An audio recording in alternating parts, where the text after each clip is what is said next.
বাপ বাপকেও ছাড়ে না। কথায় আছে না, যা হয় ভালোর জন্যই হয়। আল্লাহ যা করেন ভালোর জন্যই করেন। আমি বলছি এই জুলাই জঙ্গি মব সন্ত্রাসী হাসনাত আবদুল্লাহর কথা। সে লন্ডনে এসছে, প্রচার করেছে, অক্সফোর্ড ইউনিভার্সিটি তাকে আমন্ত্রণ জানিয়েছে। ডাহা মিথ্যা, প্রতারণা। অক্সফোর্ড ইউনিভার্সিটিতে বাংলা সোসাইটি নামে কিছু রাজাকারের ছানাপোনা আছে, ওরা তাকে আমন্ত্রণ জানিয়েছে। এটা মানুষকে বিভ্রান্ত করা, প্রতারণা করা, হ্যাডম দেখানো বাংলাদেশে যে কত বড় ছাত্র নেতা হয়ে গেছে, কত বড় নেতা হয়ে গেছে। তাকে Oxford student union, Oxford university তাকে আমন্ত্রণ জানিয়েছে। এখন যেটা হয়েছে, গত পরশু শুক্রবারে আপনারা নিশ্চয়ই জেনেছেন, তার কিছু জঙ্গি কি এনসিপি ইউকে অ্যালায়েন্স, ইউকের কিছু রাজাকার জঙ্গি, তাদের সমর্থক, ওরা তাকে নিয়ে গিয়েছিল ক্যামব্রিজে। ক্যামব্রিজে যাওয়ার পরে ওখানকারই এক স্থানীয় ক্যামব্রিজ ইউনিভার্সিটিতে মাস্টার্স করা জুবায়ের আহমেদ, উনি ক্যামব্রিজ ইউনিভার্সিটিতে এখন কাজ করছেন, রিসার্চার। এই জুবায়ের আহমেদের সাথে তাদের একটা বাক বিতণ্ড হয়। তারা গাড়িতে ছিল, জুবায়ের আহমেদ পেছনে ছিল। সে দেখতে পারে, স্পট করে যে এখানে জঙ্গি হাসনাত এই গাড়িতে আছে। সে ভিডিও করতে থাকে। এক পর্যায়ে তারা গাড়ি থামিয়ে তার সাথে তর্কাতর্কি হয়, বাক বিতণ্ডা হয়, ধাক্কাধাক্কি, মারামারি। শেষ পর্যন্ত এই জুলাই জঙ্গি হাসনাত আবদুল্লাহ সহ যে কয়জন ছিল, তারা দুই গাড়িতে ছিল, এই জুবায়ের আহমেদকে মেরে রাস্তায় ফেলে চলে যায়। স্থানীয় লোকজন দেখতে পায়, স্থানীয় একজন ব্রিটিশ মহিলা পুলিশ কল করে জুবায়ের আহমেদকে হাসপাতালে নিয়ে যান। উনি সাক্ষী হন, যা হয়েছে, যা ঘটেছে জুবায়ের আহমেদের সাথে সব বলে দেন। সাথে সাথে পুলিশ অ্যাকশনে নামে। এনসিপি ইউকে অ্যালায়েন্সের জাকির চৌধুরী নামে একজনকে সাথে সাথেই অ্যারেস্ট করে। তারপর জুলাই জঙ্গি হাসনাত আবদুল্লাহকে স্টেটমেন্ট দিতে পুলিশ বাধ্য করে। একজন সলিসিটার সাথে নিয়ে এই জঙ্গি স্টেটমেন্টটা দেয়।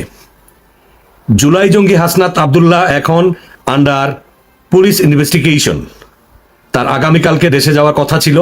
আমি যদ্দূর জানি সে এখন যেতে পারবে না, কারণ পুলিশ ইনভেস্টিগেশন শেষ হয় নাই। পুলিশ ইনভেস্টিগেশন শেষ না হওয়া পর্যন্ত সে যেতে পারবে না। প্রবাসী বাঙালিরা তার বিরুদ্ধে ব্রিটিশ পুলিশের কাছে মামলা করেছে 2024-এর 5ই অগাস্টের সব ভিডিও ফুটেজ তথ্য দিয়ে, যে সে একজন সন্ত্রাসী কর্মকাণ্ডে লিপ্ত, হি ইজ এ টেররিস্ট। সে এই দেশে আসলো কিভাবে? এই দেশে টেররিস্টের কোনো জায়গা নেই। এই জুলাই জঙ্গি হাসনাত আবদুল্লাহর কারণে, এই জঙ্গি তৎপরতার কারণে, সে দেশেও একজন জঙ্গি, মব সন্ত্রাসী, লন্ডনে এসেও সে মব সন্ত্রাসের সাথে জড়িত। এই কারণে যেটা হয়েছে, ভবিষ্যতে কোনো জুলাই জঙ্গি মব সন্ত্রাসী এই দেশে আর ঢুকতে পারবে না। সে তো পারবেই না, কোনো জুলাই জঙ্গি মব সন্ত্রাসী এই দেশে ঢুকতে পারবে না। কথায় আছে না, যা হয় ভালোর জন্যই হয়। প্রধানমন্ত্রী তারেক রহমান মালয়েশিয়া সফর শেষ করেছেন। এই সফরে তিনি কি অর্জন করলেন, এটা যদি এক কথায় বলে দেই তাহলে হয়তো মনে হবে যে আমি একটু বেশি করে বললাম। তো আমরা একে এক করে দেখি। তারেক রহমান মালয়েশিয়ার প্রধানমন্ত্রীর সাথে দ্বিপাক্ষিক বৈঠক করেছেন, আলাদা বৈঠক করেছেন, রাজার সাথে দেখা দিয়েছেন। তারপরে তারা দ্বিপাক্ষিক বৈঠক করে একটা প্রেস কনফারেন্স করেছেন। তারেক রহমানের বক্তব্য প্রকাশিত হয়েছে প্রেস কনফারেন্সে। উনি যে বক্তব্য দিয়েছেন সেটা, এগুলো ব্রিফ করার জন্য আবার তার পররাষ্ট্র বিষয়ক উপদেষ্টা হুমায়ুন কবির এবং প্রধানমন্ত্রীর কার্যালয়ের একজন মুখপাত্র মাহাদি আমিন বক্তৃতা রেখেছেন। পুরো জিনিসটাতে যে জিনিসটা সবচেয়ে প্রশংসনীয় সেটা হলো মাহাদি আমিনের লিখিত বক্তব্যটা। এই বক্তব্যের মধ্যে যদিও কিছুই নাই, আসলে ভিজিটে তো অর্জন থাকতে হবে কিছু থাকতে হলে, তারপরেও উনি সুন্দর করে সুলিখিত একটা জিনিস পাঠ করেছেন। একেবারে কি কি করেছেন না, একেবারে moment to moment Tarique Rahman কি করেছেন সেগুলো। আর যথারীতি অভ্যাসবশত হুমায়ুন কবির তার যে একটা অ্যারোগ্যান্ট বডি ল্যাঙ্গুয়েজ আছে সেখান থেকে কিছু কথা বলেছেন, কোনোটারই কোনো আসলে গুরুত্ব নাই। দেখেন, আমাদের দেশ থেকে আমাদের একটা এমনিতে এটা বোধহয় প্রবলেম, বা দরিদ্র দেশগুলোরও প্রবলেম এগুলা, যখন এই ধরনের একটা মিটিং হয়, 30-40টা এজেন্ডা নিয়ে বসে 1 মিনিট 1 সেকেন্ড 30 সেকেন্ড 40 সেকেন্ড আলোচনা করে, এগুলো অনেকটা মানুষকে দেখানোর জন্য যে দেখবেন যে এখানে সব আলোচনা হয়েছে, রোহিঙ্গা নিয়ে আলোচনা হয়েছে, টেকনোলজি নিয়ে আলোচনা হয়েছে, বলার জন্য আর কি আলোচনা হয়েছে। আপনার মনে করেন টেকনোলজি নিয়ে আলোচনা করতে তো আলাদাভাবে 20 মিনিট লাগে, 30 মিনিট লাগে, 1 ঘন্টা বা 1.5 ঘন্টা তারা মিটিং করেছেন, সব আলোচনা করেছেন। তারপরে গুরুত্বপূর্ণ গুলো একটু পরে বলছি। যা বুঝলাম না, হুমায়ুন কবির বলল যে আসিয়ানে যোগ দেওয়ার জন্য তারা দরখাস্ত করেছেন। এখানে আসিয়ানের আর কি ছোটখাটো 2-1টা ফোরামে বাংলাদেশের যোগ দেওয়া নিয়ে কথা হয়েছে বলে তারেক রহমানের বক্তব্যে আমরা পেয়েছি। তারপরে কি কি ধরনের চুক্তি স্বাক্ষরিত হয়েছে, একটা কালচার সংস্কৃতির উপর একটা মেমোরেন্ডাম অফ আন্ডারস্ট্যান্ডিং সই হয়েছে, যেটার আসলে কোনো গুরুত্ব নাই। এই জিনিসটা যে ছিল না এতদিন, আমি অবাক হয়েছি। সাধারণত এগুলো থাকে, মাঝে মাঝে এগুলোকে একটু আপনার এদিক সেদিক করে নতুন করে একটা সই করানো হয় মানুষকে দেখানোর জন্য যে আমরা ওইখানে একটা কিছু সই করেছি। এটা আসলে তারেক রহমানের সরকারের জন্য বলছি না, এটা হলো আমাদের কালচারে এটা দাঁড়িয়েছে যে বিদেশে গেলে কিংবা বিভিন্ন ফরেন মিনিস্ট্রির কালচার, বিদেশে তাদের সরকার প্রধানরা গেলে যেই ধরনের কোনো কিছু করলে মানুষ ভাববে মানে জাতিকে খাওয়ানোর জন্য যে আমরা কিছু একটা করেছি। সত্য কথা হলো তারেক রহমানের এই সফরে আমি একেবারে কিছুই দেখিনি। যা কিছু আলোচনা হয়েছে, যা কিছু এত প্রচার, এগুলো আসলে একটা করলে এগুলো মোটামুটি ফরেন সেক্রেটারি লেভেলেও আলোচনা করা যায়, এগুলোতে তেমন কিছু আসেনি। কোন জায়গাটা আসতে পারতো সেটা পরে আসি। আরেকটা জিনিস আলোচনা করা হয়েছে যে দুই দেশের ফরেন মিনিস্ট্রির মধ্যে যে কনসালটেশনের সিস্টেম আছে সেটাতে তারা অনেক রাজা উজির মারবেন। দেখুন, এটা বাংলাদেশের প্রায় পৃথিবীর এখন সব দেশের সাথে আছে। ফরেন মিনিস্ট্রি কনসালটেশনটা হ্যাঁ হতে পারে একটা ভালো ফোরাম, যেটাতে অনেক কিছু করার চেষ্টা থাকতে পারে জেনুইনলি, কিন্তু আপনার তো ডিপ্লোম্যাটিক সার্ভিস থাকতে হবে। আমাদের তো ডিপ্লোম্যাটিক সার্ভিস নাই, এটা তো লজিস্টিক বেস একটা সার্ভিস হয়ে গেছে। ফলে আমাদের যে ফরেন অফিস কনসালটেশন যেটা বলে, 2-1টা দেশ ছাড়া, ভারত টারত এই ধরনের গুরুত্বপূর্ণ দেশ ছাড়া বাকি বিশ্বে আমাদের ফরেন অফিস কনসালটেশন হয়ে গেছে আমাদের ফরেন মিনিস্টার এবং ফরেন সেক্রেটারি, এই দুইজনের বিদেশ ঘোরার একটা বিশাল আপনার একটা উপায় আর কি। এইটাকে ধরে ধরে এই ফরেন মিনিস্টার, ফরেন সেক্রেটারি, ধরেন ফরেন সেক্রেটারি বিশ্বের অর্ধেক ঘুরে, 5 বছর থাকলে ফরেন মিনিস্টার বিশ্বের অর্ধেক ঘুরে। এটা ভালো জিনিস, আমি বলছি না যে এটা খারাপ কিছু না, কিন্তু মূলত আমরা এটাকে ব্যবহার করতে পারি।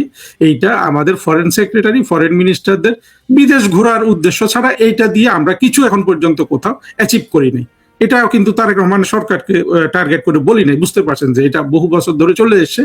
এইটা উদ্ভাবন করেছিল, মূলত এক্সপান্ড করেছিল আমাদের পররাষ্ট্র সচিব মিজানুল কায়েস, যে এইখানে এরকম একটা থাকলেই তো বিদেশ ঘোরা যায়। এটা কিন্তু উদ্দেশ্য ছিল, যদিও এটাকে ভালো কাজে লাগানো যায়, কিন্তু আমরা এখন পর্যন্ত ফরেন অফিস কনসালটেশন করে সারা পৃথিবী থেকে এখনো কোনো কিছু উদ্ধার করেছি আমরা কিন্তু সেটা দেখিনি। এখন তারেক রহমান কি অর্জন করতে পারতেন? তারেক রহমানের যদি মাহাতির তো না, এই আনোয়ার ইব্রাহিম সাহেব যদি ঘোষণা দিতেন যে এই যে শ্রম বাজারটা বন্ধ করে রেখেছে, তারেক রহমানের সফর উপলক্ষে তিনি শ্রম বাজার আবার খুলে দিয়েছেন, যদি এই ঘোষণাটা উনি দিতেন তাহলে বা বলতেন যে না, আমাদের প্রধানমন্ত্রীর সম্মানে তিনি একটা কিছু করেছেন। আসলে কিছুই করেননি। দেখবেন যে এগুলোতে কোনো কিছু মালয়েশিয়া একটা কিছু দিয়েছে এমন কোনো কিছুর প্রমাণ নাই। এটা হয়েছে কি, এটা হলো আসলে এখনো ওইটাই দেখা যাচ্ছে যে তারেক রহমানের একটা স্টপ ওভার দরকার ছিল, সেটা আনোয়ার ইব্রাহিম সাহেব একটা সুযোগ করে দিয়েছেন, যে উনি প্রথমে চীন গেলেন না, মালয়েশিয়া গেলেন। এর বাইরে এই তারেক রহমানের প্রথম বিদেশ সফরের কোথাও কিচ্ছু নাই, এটার কোনো গুরুত্ব নাই যা কিছু আলোচনা হয়েছে। আবার দেখবেন যে আরেকটা কথা বলে যে হালাল ফুড, মালয়েশিয়ান হালাল ফুড থেকে বাংলাদেশি হালাল ফুড ইন্ডাস্ট্রি দক্ষতা অর্জন করতে চায়, অভিজ্ঞতা অর্জন করতে চায়। আমাদের দুঃখটা কি জানেন, হালাল ফুড ইন্ডাস্ট্রি কিন্তু মালয়েশিয়া সারা পৃথিবীতে খুব ভালো করেছে, এবং তারা হালাল ফুড ইন্ডাস্ট্রিতে একটা মনে করেন যে পাইওনিয়ার, তারা অনেক বাণিজ্য করে।